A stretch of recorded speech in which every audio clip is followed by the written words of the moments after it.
share a journey from traditional mission and vision statements to something far more ambitious, mission-oriented innovation.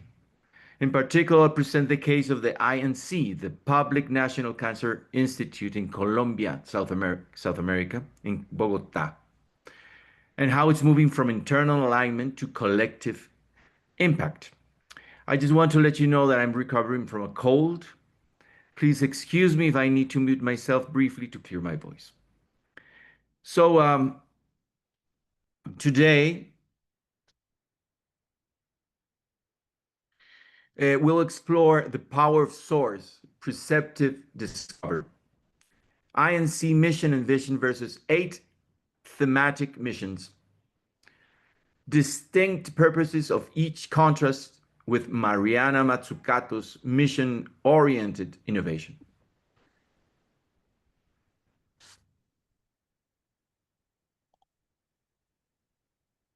Now let's connect strategic planning with action through innovation. Through innovation catalyzed by SOAR, we can move toward comprehensive cancer control.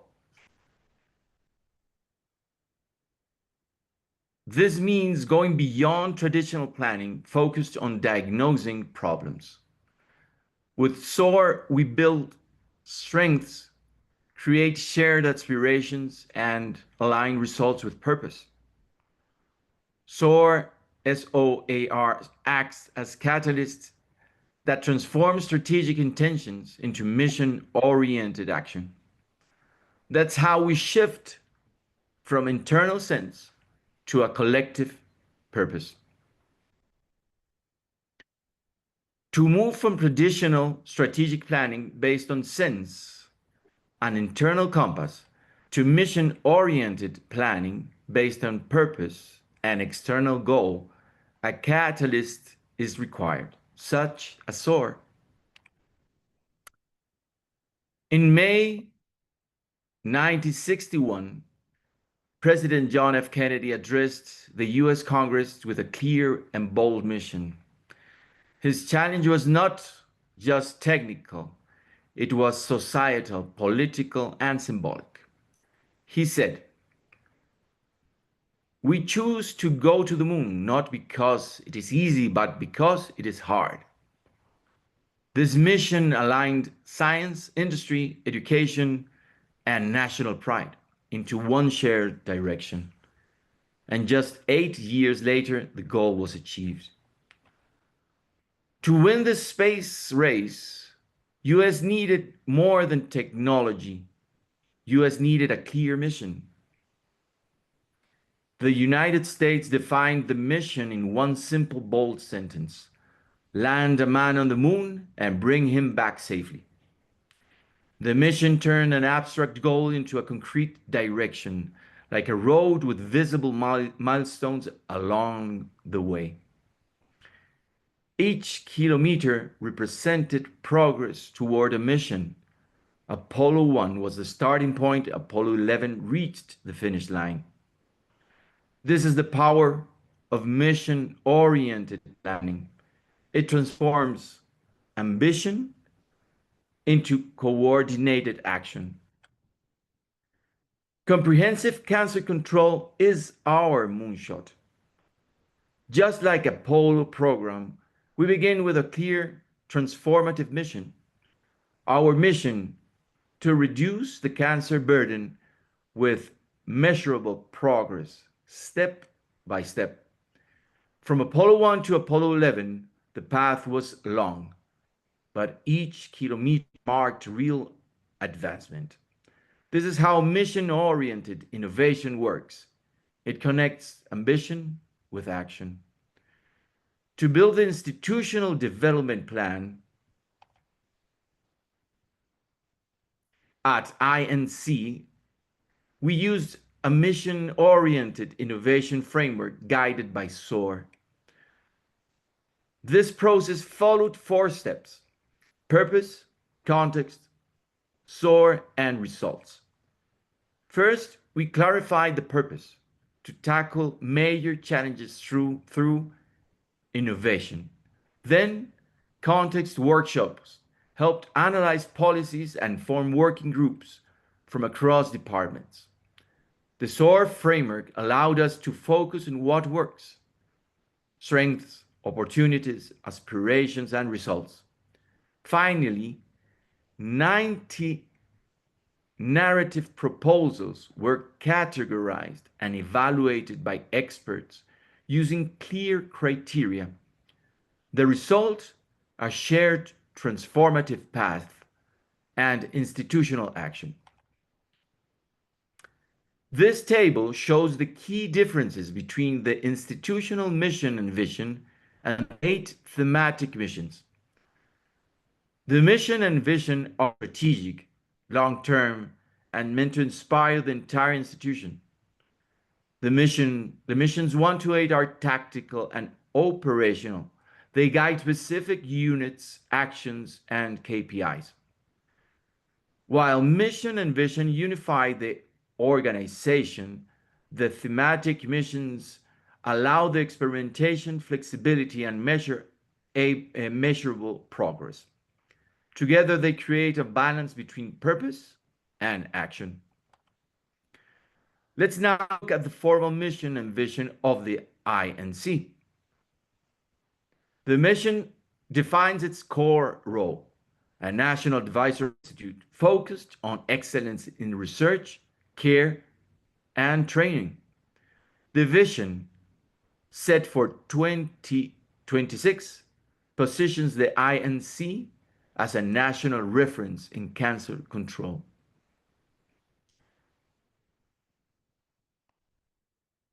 These are supported by strong values, COTIVES, or COTIVES: integrity, solidarity, and commitment. COTIVES is an internal acronym used by the INC to represent its core institutional values. While the exact breakdown isn't translated here, it stands alongside key principles like integrity, solidarity, and commitment. Policy is structured around 4 key sections: research, training, care, and solidarity. Now, let's compare these institutional statements with the thematic missions developed through SOAR.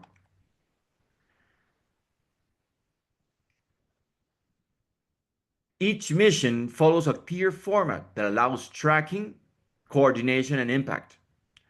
It starts with a strong title, for example, Transformative Mission for Public Health Control of Cancer. Then specific national and institutional goals are defined for each mission. Progress is tracked using indicators like percentage of completion, number of clinical trials, and patients served. Finally, each target is assigned to responsible units with clear timelines for delivery. Let's now connect our approach to a broader framework proposed by the economist Mariana Mazzucato: collective missions-oriented innovation. Mazzucato proposes that missions should be co-created by governments, industry, academia, and society, not imposed from above. This mission should tackle systemic challenges that cut across sectors. Public leadership is key, but funding should blend public and private resources.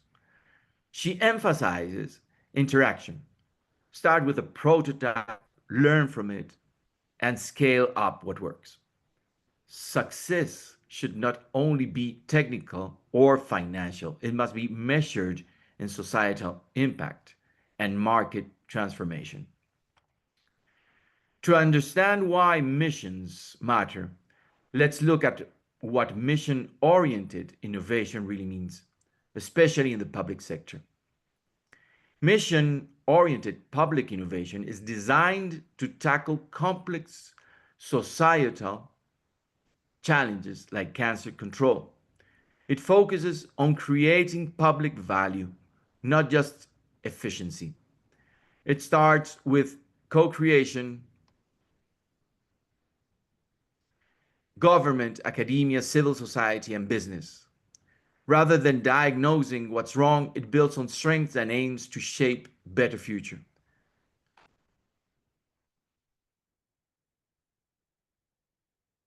Colombia's law 2029, 24, 2023 supports this shift.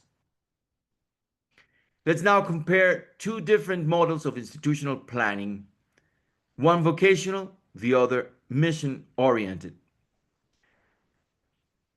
This table highlights four key differences between a vocational model and a mission oriented model. First, the origin. The traditional model is top down, while the mission model is co created by multiple actors. Second, ambition. The vocational model focuses on sector excellence, while the mission seeks systemic change. Third, the process. One is based on static planning, the other evolves through interaction and learning. Finally, success. Vocational models measure compliance, while mission models aim to create new markets and enhance well being. Why does this matter for the INC? Shift from internal identity to a national cohort. Leverage INC as a convener across R&D, care, and industry. Build feedback loops, pilots, data, and adjustment. Share risk, INC as an entrepreneurial anchor. This is why mission-oriented innovation is not just a strategy. It's a new role for the INC, a platform for a national collaboration, experimentation, and shared transformation. Let me summarize the main conclusions of this journey. First, we now have a solid case of successful public innovation focused on cancer control. Collaboration was essential, uniting government, private sector, academia, and civil society. We saw how strong identity can align vision and purpose. The INC experience can inspire other institutions in Colombia and beyond. And finally, SWORD proved to be more than a tool. It is a catalyst for collective transformation. So, what are the proposed next steps? Stakeholder workshops, co-craft moonshot missions, create mission management office, set up blended funding vehicles, deploy real-time impact dashboards. The foundation is in place. Now it's time to move boldly to embrace mission-oriented innovation and position the INC as a catalyst for a cancer-free future.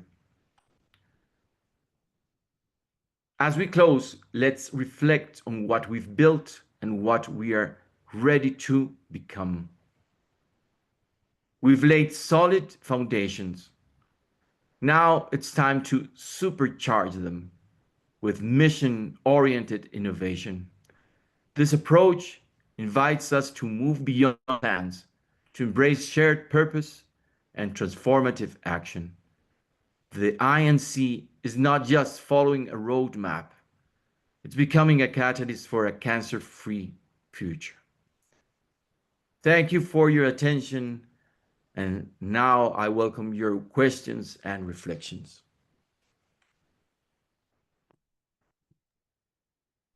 Thanks, Ivan. There was one question in the chat that I thought was worth you hearing and responding to. Rhiannon asks, can you talk about the process of convincing decision makers to shift from their more traditional process to this one? What did you say or do that made the shift to this approach more compelling? Well, there's a credit I have to give to Dr. Álvaro Quintero. Unfortunately, he could come. He was the visionary, actually.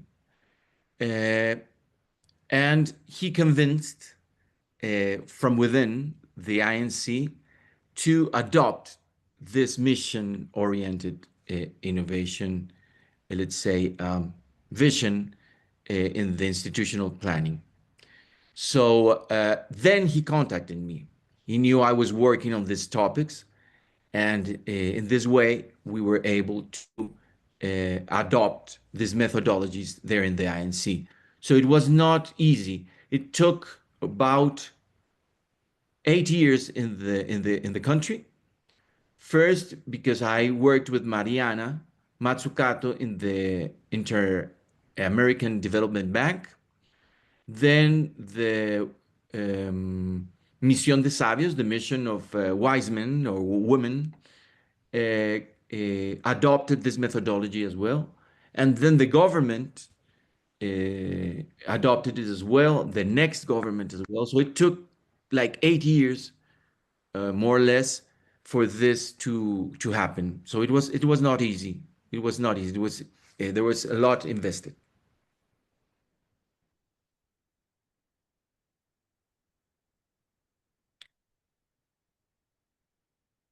My email, Federico, I'll put it in here so we can chat afterwards.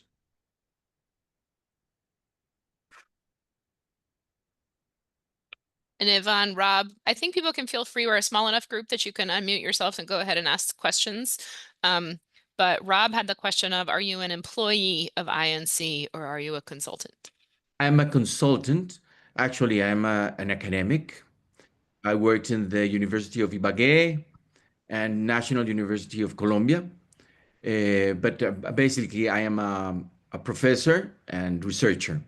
But they saw my work, my publications on innova- mission-oriented innovation and policy, and they contacted me, and we started to work.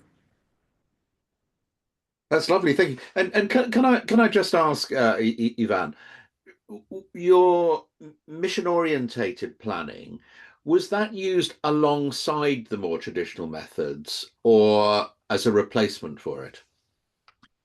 Um, it was an input. It was not alongside. So the previous plan was the traditional one. So we Okay. took into account what they already have as mission and vision, vocational mission and vision, but it actually it replaced it. It Okay, replaced it. that's lovely. Thank you. It's okay, Rob. So Yep. I had a question. So as part of your process, did you review at some point the previous plan and check against what some of the changes? Can you talk about what are some things that changed between the two? Yeah, we checked. Of course, we had to because the law. We have to do it because the law says we have to do it. So we did it, but I try to express it. It gave more purpose, that sense, that internal sense. So it had a very good internal, let's say, traditional planning strategy. It had a very good one, consistent one. But I think they were looking for greater leadership in the country. So that's why I think Dr. Quintero and the director, La Doctora Carolina, they thought that it was a good idea to embrace oriented missions approaches. So yes, the law made us look at the traditional one, but we, let's say, reloaded it with the oriented one, a mission-oriented one. Thanks for the question, Kim. Eric, I see your hand up. You can go ahead and unmute and ask your question.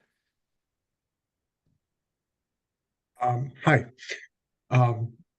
Thank you, Yvonne. This is really inspiring. And what I'm pretty new to AI, right? So I don't have the experience that you have of going into organizations and opening yourself up to, radical curiosity and learning, and then transforming that with rapport with them to turn it into something that becomes tangible and measurable, right? And so the thing that the model that I'm familiar with is define, discover, dream. But there comes a point where you're in design mode, right? People have, what are the questions we're asking? What are the things that we want to do? Where do we want to go? What's working? But then it comes down to tools.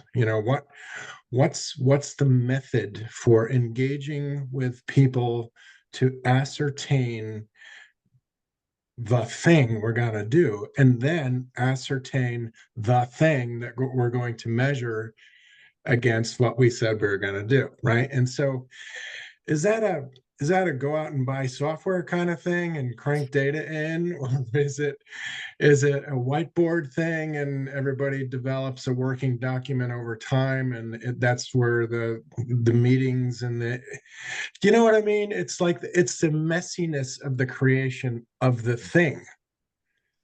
How is that done? Yeah, I think you're spot on. I'm all for the methodology. Without a good methodology, step by step, it would have been quite difficult. So I'm with you, Eric. I understand, I think your concerns, but I want to give you some hope. I found that the SOAR, the strength-based analysis, in a country and let's say regions like Colombia, it's very important because we start by asking what does it work, not what doesn't work. Mm, right. And when we start from there, creativity uh, starts working very well. Failure mania is, let's say, a characteristic in the developing world. Uh, uh, we think we have another, let's say, mental model that we don't think we can achieve success if it's not total success. So I'm glad to share the methodology with you, Eric, anytime. It has a step by step, but the first one is strengths. And that's why Yeah. mission-oriented approaches are very important because they use the SMART, SMART methodology. They're measurable, they're localized, they have an objective, they have actions. So I would be glad to share with you which was the methodology, Eric. Yeah. Awesome. Thank you. Thank you. I think Ivan, Rob. Oh yeah, sorry, Feder. yes, I have a question Yes, along please. with the one that just was asked. And it's, I'm assuming that you know the traditional 4-5D method, the original one. And now you use SOAR. And my question is, are you familiar with the first one, and why you decide to use SOAR instead of the 5D traditional method? Thank you for the question, Feder. I think I have to be very honest. When I first read the original one, it was a bit difficult for me to implement it because I didn't receive coaching. I just read what was From in the whom? common, From whom you read? the AI Commons, all the material, all the papers there, the thin book. There was a appreciative. There was a great manual. Yeah, yeah, that. Thanks. That's the one, Rob. Yes, that's the one. Mm, The thin book, the sore one. That's the one. The thin book. That's the other one. Yes. Ivan, So yes. you didn't get the book Appreciative, La Intervención Apreciativa, Appreciative Interview, published in Colombia by la Universidad del Norte. Oh no, I did not I know. published that book in 2009, Oh, where great. I explain the method. It's the first book written in Spanish about appreciative inquiry, that we call it La Intervención Apreciativa. Wow. I wonder why you never got it, because is published precisely in your country and is all over the Spanish-speaking countries. And so that's what's is kind of interesting, because I see people using one or the other method, and I understand, the methodology, we tailor them to our particular way of being and doing things.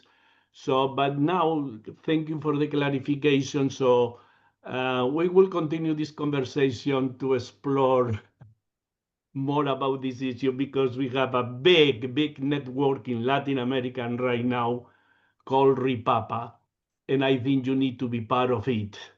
Oh, Because this is how we are promoting the appreciative inquiry, and particularly now with the new perspective of the appreciative paradigm. So thank you for that. For the time being, this is good enough for me. Thank you, Ivan. thank you. And I'm looking forward to your email or communication. Yes, we will continue the conversation. Thank you. Thank you. And I think Rob has his Yeah, hand. I think Rupendra was actually before me. Oh, sorry. Rupendra, please. I hadn't seen your. So I had posted my questions. It's about traditional approach of this strategic planning, and how what differs from this SOAR strategic planning in terms of mindset, methodology, and outcomes. So since I'm also using this SOAR analysis in strategic plannings, so I both use this some kind of theory of change, and this is challenge model also. So sometimes I have to mix both appreciative methodology. This is like sure, and so I'm curious about that. Yes, yes, definitely. I found that the analogy with sailing will help me a lot to answer your question. You can have a sense of where you have a compass, right? I Mm. think strategic planning, the traditional, is more of a compass, right? But you need a star, you need a sun, you need a greater purpose. So if you combine and you complement them, you will get to your port, to buen puerto, if you have your compass and as well you have your stars, Yeah. right? That's it. That would be my Okay, thank you. simple answer. Yes. Thank you, Pendra. And thank you so much. And I think Rob still has his hand up. Thank you. Yeah, I thank you for your presentation. It was wonderful. I mean, I've been involved in using appreciative approaches in strategic planning for probably about 20 years, and I've learned some stuff from you in this presentation. The question I got is that I get the sense that you are the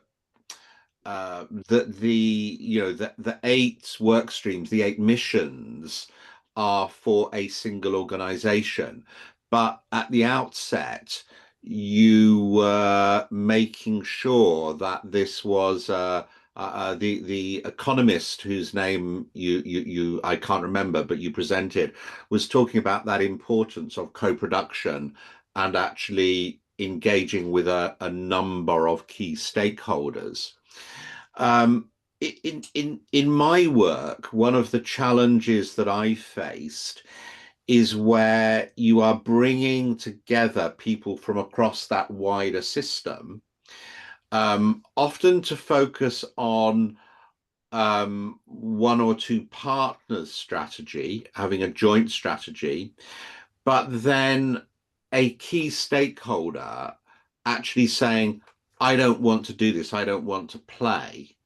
Or what they will do is they will say, yeah, we'll come along to the workshops, but our hearts are, you can tell that their hearts are not really in that. And I just wondered how in this amazing project that you've described, whether you encountered, some key stakeholders who were not as engaged as you might have liked. Yes. Well, I think there's a degree of engagement. So you can have 0% of engagement or 100% of engagement. So you're trying to maximize your engagement, right?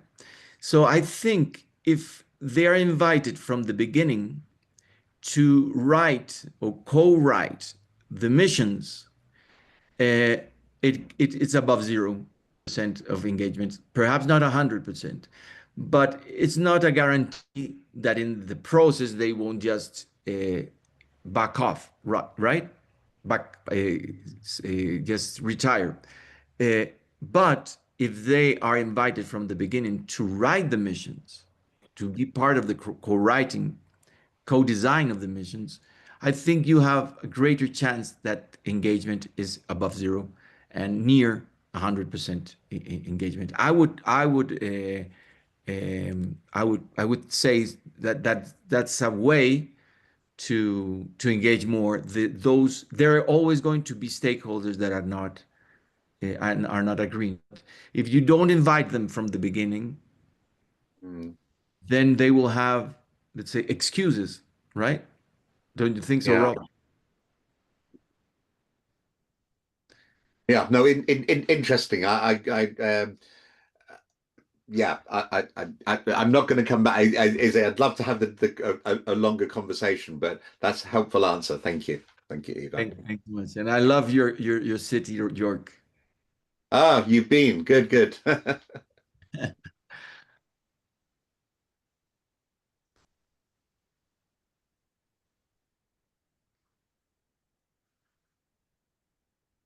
I don't know if they're Jeremy. Jeremy as well wrote something about we interchange and use both things of strengths. Okay, great. Great to know. You see there, Feder, Jeremy interchange and use both. Ivan, I wonder if there's any examples that you're able to share of from this process, sort of what maybe a mission moment was and how it actually got operationalized into a deliverable results oriented thing. I don't know if you can share that with us, but I know. Is Yeah, there well, any? it's quite recent though. Mm, The main result was the plan, right? So the plan has a way to check if things are going on well, but it's recent. It's too recent. It has less than 1 year. mm, So I would love to have any examples to see if in this year or so there have been some results, and especially if there has been iteration about missions. And that's why I invited the INC, but they weren't able to come. That would be a great question for Dr. Álvaro Quintero. Sorry about that, but okay. that makes me think I should have a let's say a process to check how things are going. Thanks for the question, Jessica.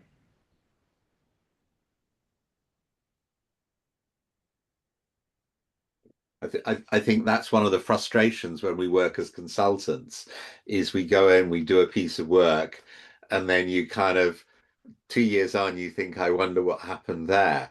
But one of the things I really liked about, well, I think it's one of the advantages of SOAR is that the results orientation, I think, lends itself to how do we actually measure performance against our strategy. And so one feels that organizations which have used SOAR as part of the strategic planning process actually should have the mechanism for reviewing that performance. And I think what I was tuning into when you were speaking, Ivan, was you were contrasting the fact that that the approach that you've adopted is a cyclical approach as opposed to strategic planning as an event. And I think in my experience, that is one of the biggest challenges that organizations face. That, what you have about, the strategy writers are, a group of men go into some darkened rooms for several months, and they come out and they produce and typically for some reason it's always the men who seem to get involved in this rather than a more diverse group. And it's not an inclusive process at all, but it's this focus of we've done our strategic plan, we can now forget about it. And I really liked the fact that you were emphasizing that cyclical nature. And I was just wondering what your experience of how does that cyclical nature work in practice within INC? Yeah, that's a great question, and I would love to have a better answer. But I know that it depends on the people that are were committed to this process.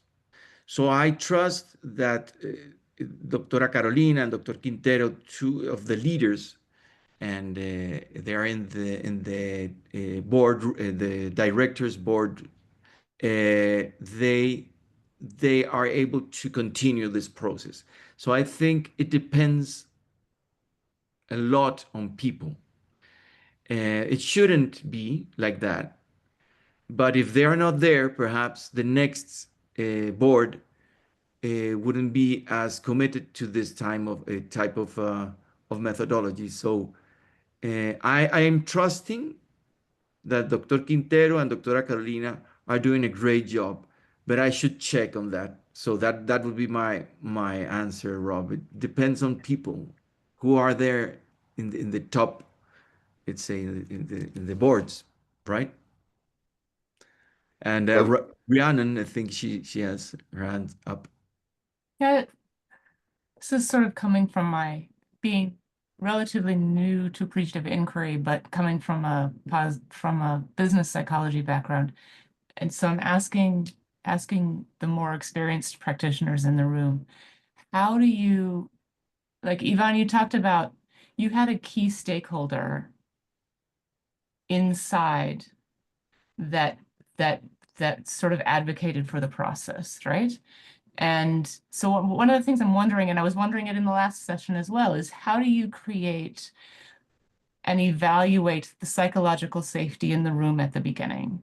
How do you create the psychological safety that allows these cross-functional conversations to happen? And how do you recognize, because I think that sometimes what makes the stakeholder conversations hard is that you've got hierarchies in these institutions that make that they're bringing hierarchies that make the psychological safety in the room hard, and you have to sort of break down and create that psychological safety in the room in order for good AI practices to happen.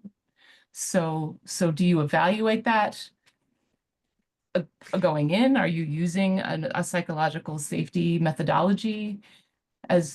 or practice as part of your evaluation as you go in as consultants? So I just sort of wanted to get thoughts from more experienced AI practitioners about what you're doing with psychological safety to create the ideal environment.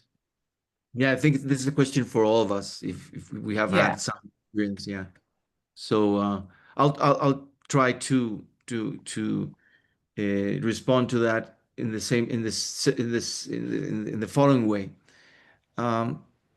What gave our key stakeholder in the institution, let's say, psychological, how do you psychological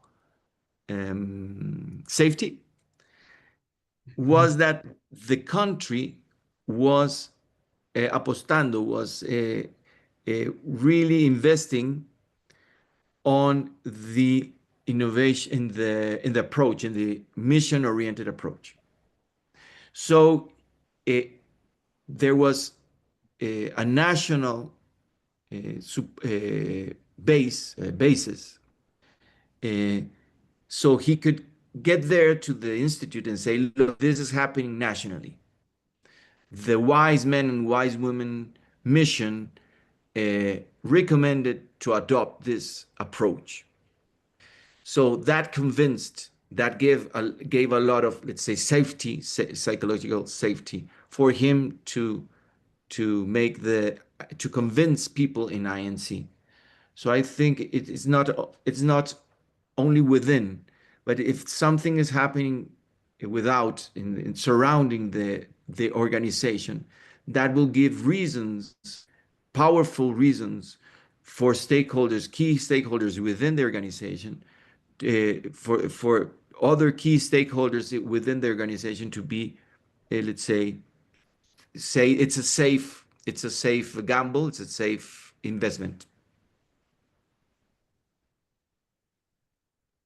Kim.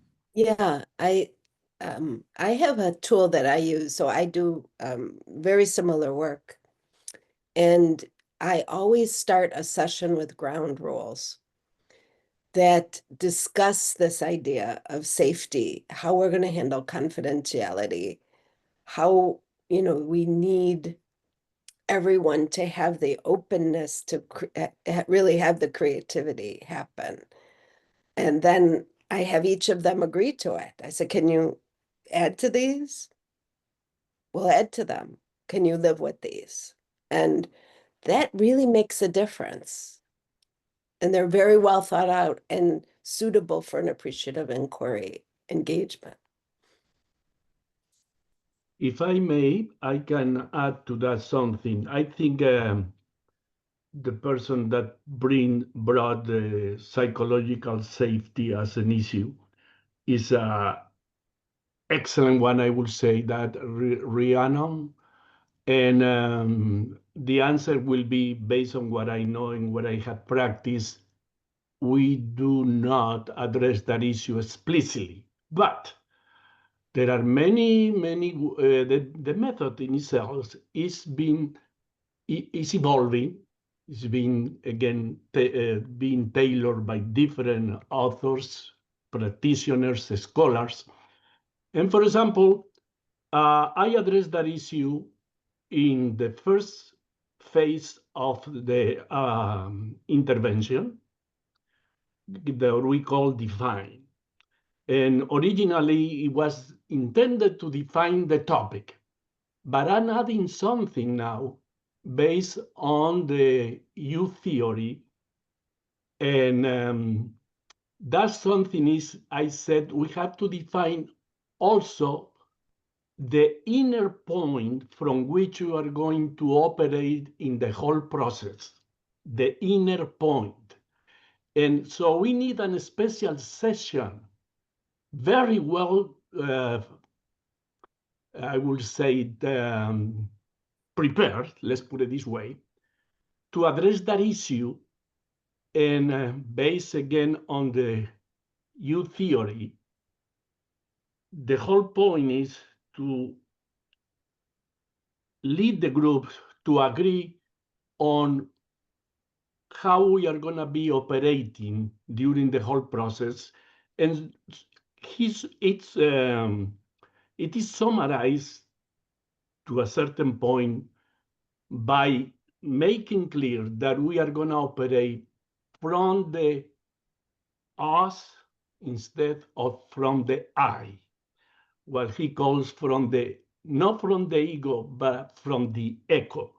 And to some extent, I know it's not addressing the psychological safety issue explicitly as you present. And I think it's very important, and we should. I'm taking note of this to include it to some extent. So this is very important point for me, and thank you for bringing it. We need to do more with the traditional method. And the whole thing, and I want to summarize with this, is that in doing that, I know we are making the method so, what I would say, maybe complex, so long, and then things become more complicated when it comes to apply the method in real time. If people say, we don't have that much time to do the whole process. See, I have 6 phases now in my proposal from what this method should be about. And the last one is precisely, we have to validate, that's the new term that I use, instead of evaluate our interventions, our appreciative inquiries. And we don't do that. That is a major issue here. We do little evaluation of how we do things and address the issue, what did work well, what didn't, and publish about that. There is so little publications about how effective our appreciative interventions are. And I think that is something that we need to address. Yeah, I only have a sample size of 3 times that we've used appreciative inquiries with other organizations. But I work in the gender-based violence field where psychological safety is a common topic. And the feedback that we've had from those organizations is that to a certain degree, psychological safety is built into the appreciative inquiry process because you're not having to talk about a mistake your boss made, or you're not trying to point out something that's broken that needs fixing. And so the positive focus and the what is best, what is working, allows people at all levels of the organization to feel really comfortable sharing their thoughts and ideas. Starting with the paired interviews, we got feedback helps with that as well, because instead of trying to share in a big group, you're one-on-one with someone with a set of questions to follow. And then when we do that, then we go into a small group where they gather themes together. And so then even transitioning their specific answers into general themes, which are then shared with the bigger group. Also, they have responded as helps them feel comfortable with that because it's not necessarily sharing exactly what they said. It's collecting it into those themes, which then move into going into the dream phase and creating, and then the design projects are just new things that they're coming up with. So the only time we really do is in that define phase, we talk with a smaller group of people from the organization, but what is the topic we want to discuss in this appreciative inquiry?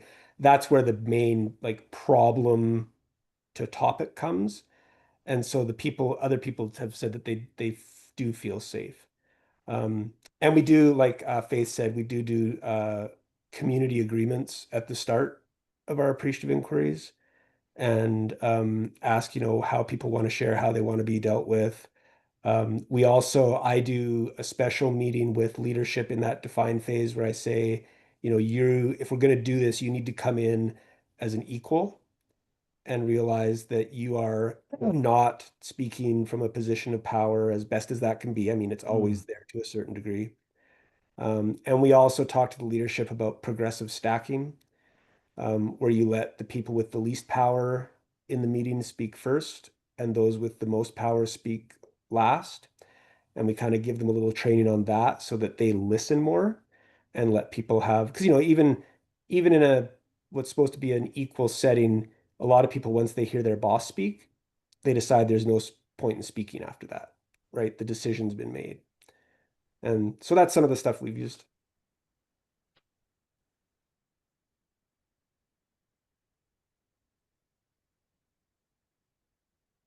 Yes, Faith. Yeah, this is fun. I just wanted to come to here. This is something I kind of started doing because I couldn't find a way to practice appreciative inquiry. But every nonprofit in the world wants a strategic plan. So I was like, oh, sneaky. Okay, great. Right. And so I've kind of been experimenting with this for about 4 years now. It's just lovely to see you guys using this on a bigger scale. And I think with a tougher audience, nonprofits tend to be a little bit more Batman, a little bit less Superman, right? They tend to be like, hey, whatever we got in the tool belt, we'll use it. Great. There's some scarcity, I think, but I haven't heard really talked about, but I want to just mention is that using this framework going into strategic planning is inherently deficit based so much of the time. And that really what the appreciative inquiry allows us to do is to begin to enter that forward facing, that looking into the future with a sense of abundance, right? About all of the things that we have, and all of the things that we can dream about, right? And like that becomes then the platform for a discussion about, oh, you dream about that too? I dream about that. God, how do we do that? Right. And then it's just inherently, it's a different conversation. And I would agree with Jeremy that the psychological safety comes with the joy of dreaming. That it's something that's different in the way in how that's approached. I think I've also found that the power dynamic, paired interviews, and then that thing of everybody theming together. As a facilitator, I try to ensure that the leader doesn't speak first. And usually have a talk with them beforehand about listening to what their staff says. So this is the best employee engagement survey you're ever going to see. So let's, pay attention and see where you want to go together. But I think it's a fantastic way to set up, I don't know, something that's actually useful. If the plan's all about deficits, nobody wants to look at it. Ugh, it's exhausting. Right? But if the plan's about dreams and oh my God, I have always wanted a soda machine on the second floor. Oh, that'd be so cool. What are we gonna do? Oh, we're gonna have a car wash. We're gonna raise money for it. Right? Like, because I think the other thing that I've seen happen is we were in something recently and somebody said when we did the debrief at the end of the meeting, and they were like, I've always thought that more money was always the answer. And for the first time, I'm seeing that maybe there's other answers, like different kinds of partnerships or thinking or innovating together or different kinds of conversations that we have. And that's been really cool. So I just wanted to share that. I would like to complement my first answer to Rhiannon. Actually, because of that, let's say, greater understanding, Dr. Quintero was promoted.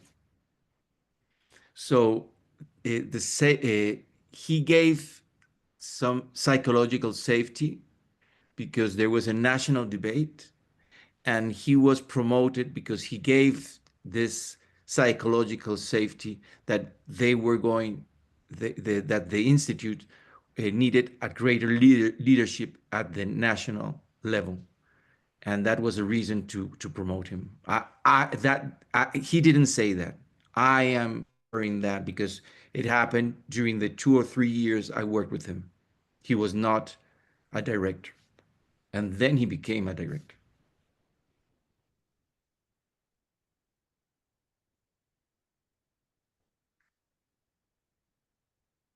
Okay, I think that's it. So I'm giving the word to Jessica. Thank you for all your interventions. I have learned a lot. Thanks so much.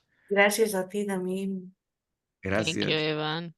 Thank you. Yeah, that was great. I think if there's any final follow-up questions, please feel free to post them here or email them, and I will get the recording of this up on the website. Ivan, you gave your email address. Thank you for that, so people can connect with him separately.